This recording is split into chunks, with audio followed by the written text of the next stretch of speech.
One thing when people say the rules, this is one area of extreme difficulty. COGAT, it's I think it stands for Coordinating Office of Government Activity in the Territory, something like that. But it's the Israeli office that coordinates between the Israeli military and government and the external humanitarian sector, like the WHO or random NGOs or the UN in general. And COGAT actually, if you can believe this, does not provide anything in writing to anybody. So the WHO, for example, is just told this person can't go, this person can go, this person's approved, this person's not approved. And it's, you can imagine how difficult it is to evacuate tens of thousands of people under just verbal rules that change on a daily basis, completely on a whim. They seem to be completely arbitrary. We were just at the UN, like you mentioned, and we gave a press conference there where Dr. Aisha Khan relayed a story about these two little girls. The older one is maybe 6 years old, and she's missing both of her legs. And the younger one is, I think, 2, and she's missing part of her foot, both from an explosion. That explosion killed their parents. And both of these kids need ongoing medical care. Their stump sites meaning the amputation sites, keep getting infected. They're both sharing one wheelchair. Like they're not going to survive if they're not evacuated, if their medical and surgical problems aren't dealt with, and if they can't go back to a place where they at least have some sort of support available to them. Well, their caregiver is their aunt. And the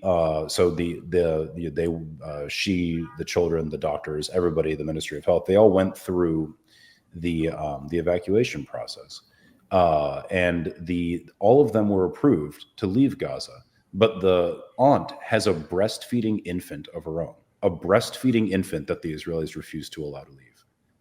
What does this have to do with security? This is complete.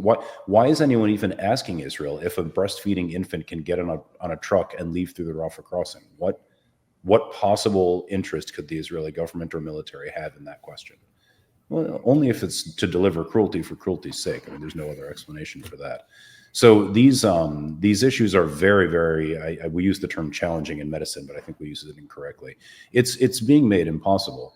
Since the ceasefire, I was just reading the latest UNOCHA update for the territories. Since the ceasefire, it seems that about 100 people have been evacuated, have undergone medical evacuations through Rafah. The ceasefire agreement, or at least the annex to the agreement that was signed on January 19th, or that went into effect on January 19th, is it states that 50 injured combatants are supposed to leave the Gaza Strip every day through Rafah for medical care, and that all civilians who are injured or just need any type of medical evacuation are supposed to be allowed through the Rafah crossing. But again, this is always with the caveat of security, and security is infinitely fungible. Even a breastfeeding infant can qualify. So until that kind of thing is actually dealt with, and the only people that could make the Israelis actually come up with a sensible evacuation scheme would be the United States. Several Israeli NGOs, I think it was Geisha and Physicians for Human Rights Israel, and maybe another one, I just can't remember now. They've been suing the Israelis, the Israeli government, at the Israeli Supreme Court since May of last year, simply stating that the Israeli government must create some written plan for medical evacuations from Gaza, just some written protocol. And I believe, if I'm not mistaken, that the Israeli government has now received its 19th stay on that lawsuit, meaning the 19th time they've come to court and said, sorry, we just haven't gotten time enough to respond to this, since May of last year. It's completely outrageous. I mean, again, this is a major problem. And we as physicians, we try to work through this system because we know it'll help individual people.